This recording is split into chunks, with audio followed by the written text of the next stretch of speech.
Assalamualaikum warahmatullahi wabarakatuh. Welcome back to my YouTube channel Reni Marlina. Oke guys, balik lagi nih ya di channel YouTube aku Reni Marlina. Setelah sekian purna nih ya, aku baru bisa bikin konten lagi nih ya untuk teman-teman semua, khususnya untuk teman Eksyar. Wah, maaf banget nih ya teman-teman. Hampir kurang lebih 2 bulan ya. 2 bulan aku nggak upload video karena satu dan lain hal ya teman-teman. I'm so sorry. Jadi banyak banget sebenarnya yang DM ke aku, kemudian di komen di YouTube, kok nggak ada video baru nih, minta judul skripsi, ekonomi syariah, perbankan syariah, dan lain sebagainya.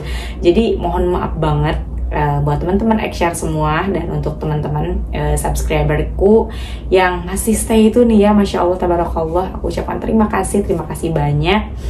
Di video ini mungkin banyak yang mau aku sharingkan juga ya mengenai aktivitas, kemudian yang semakin hari semakin bertambah. Alhamdulillah, selagi itu bisa memberikan manfaat kepada orang banyak gitu ya, apalagi kita berbagi, sharing pengalaman, sharing ilmu, sharing pengetahuan yang kita ketahui, wah itu beda gitu ya rasanya teman-teman. Jadi aku belum sempet buat upload video-video lagi nih ya di khususnya di YouTube, tapi di beberapa media sosial ya, seperti di itu sering aku masih sering aku sharing, aku ngadain Q&A dan lain-lain gitu ya teman-teman Eksyar.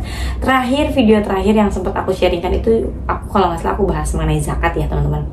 Nah, jadi emang menarik banget ya gitu ya isu ekonomi syariah nih ya. Setelah 2 bulan gak aku upload lagi konten mengenai ekonomi syariah gitu ya, itu tentu aku juga sering menganalisa juga, riset juga gitu ya, hal-hal apa sih yang menjadi hot isu di ekonomi syariah saat ini gitu ya. Bahkan beberapa hari yang lalu gitu, atau beberapa minggu yang lalu, aku juga menghadiri acara Islamic Sharia Economic Festival ya, atau ISEF tahun 2023. Itu banyak banget kajian-kajian atau seminar ekonomi syariah gitu ya yang dikaji di situ dalam hal meningkatkan literasi ekonomi dan keuangan syariah.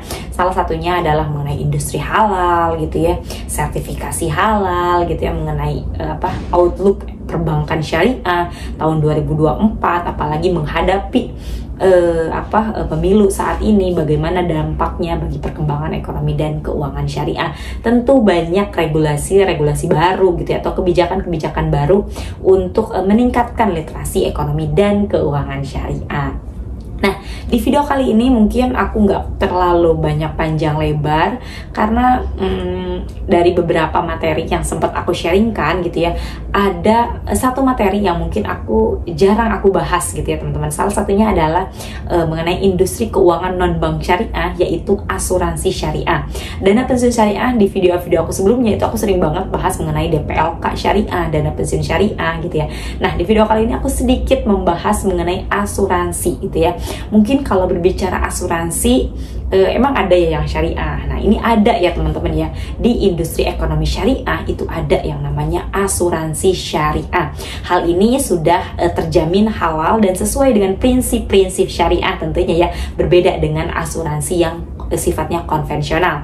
Hal ini, asuransi syariah itu dijamin halal berdasarkan juga regulasi di Indonesia, yaitu berdasar pada Fatwa DSE nomor 21 tahun 2001 mengenai pedoman umum mengenai asuransi syariah. Jadi buat teman-teman Eksyar yang ingin mengkaji lebih dalam, pertama memang teman-teman harus tahu dulu tuh pedoman umum asuransi syariah di Indonesia itu seperti apa, sehingga bisa mengetahui pergerakan atau perkembangan asuransi syariah di Indonesia saat ini. Banyak banget industri, baik itu perbankan ataupun asuransi yang tadinya konvensional, itu memunculkan unit usaha syariahnya gitu ya. Salah satunya dengan menghadirkan produk asuransi syariah. Wah, ini cocok banget ya. Kalau berbicara asuransi, berarti kita berbicara proteksi nih teman-teman ya.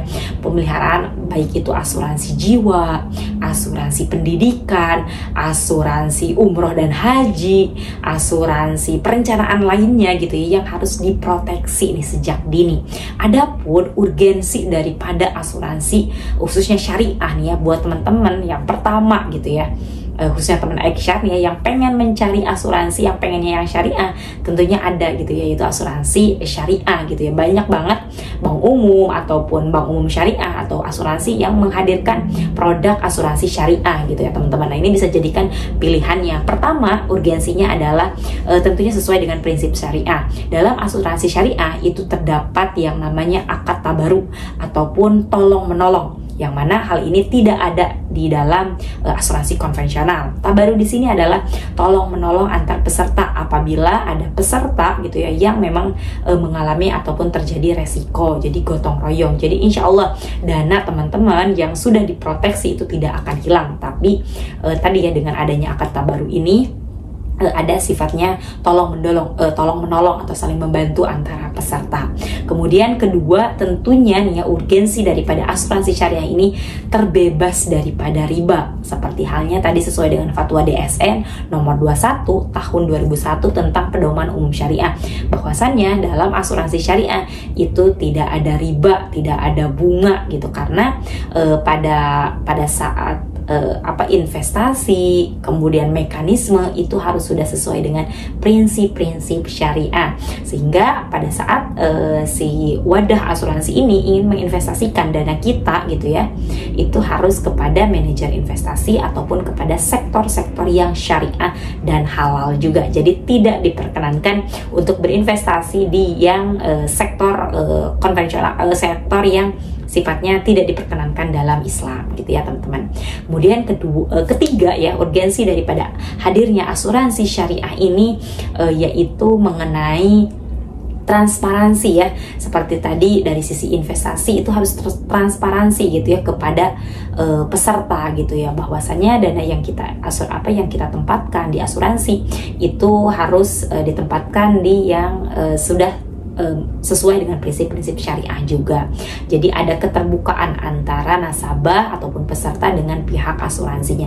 Tidak ada yang ditutup-tutupi, karena itu tidak boleh gitu ya teman-teman.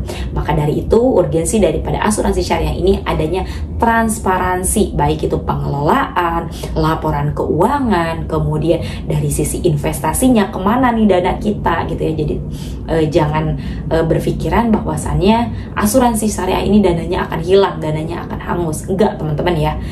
Dalam asuransi syariah, dana yang sudah teman-teman diproteksi gitu ya, akan memproteksi untuk masa depan nantinya gitu ya, khususnya untuk asuransi yang sifatnya yang di dalamnya ada proteksi plus investasinya. Jadi dananya tidak akan hilang insya Allah ya. Apalagi syariah gitu ya, sudah sesuai dengan prinsip-prinsip syariah, yaitu dengan sesuai dengan fatwa DSN MUI juga. Kemudian yang selanjutnya gitu ya, kekhawatiran di masyarakat yaitu adanya DPS nih atau Dewan Pengawas Syariah. Berbeda dengan yang di konvensional, itu tidak ada yang mengawasi nih dari sisi mekanisme secara syariahnya. Kalau di asuransi syariah itu tentu ada yang namanya Dewan Pengawas Syariahnya yang memonitoring mulai dari investasi, peluncuran produk gitu ya, investasi dan lain-lainnya ya. Jadi asuransi ini memang teman-teman Aisyah ya, isu yang menarik nih ya untuk dibahas ataupun dikaji, dilakukan lebih mendalam untuk riset gitu ya, penelitian. Ini cocok banget gitu ya teman-teman, sehingga bisa meningkatkan literasi ekonomi dan keuangan syariah khususnya di industri keuangan non-bank syariah. Mungkin itu dulu nih ya, sedikit sharing dari aku. Semoga nextnya aku bisa lebih istiqomah lagi nih ya untuk berbagi konten ekonomi syariah, khususnya mengenai perbankan syariah, asuransi syariah dan lain sebagainya ya. Buat teman-teman stay safe, thank you gitu ya. Meskipun aku jarang upload, tapi teman-teman masih selalu stay tune gitu ya di YouTube aku ya. Mungkin itu aja dulu dari aku. Wabillahi taufiq wal hidayah. Wassalamualaikum warahmatullahi wabarakatuh. Bye bye.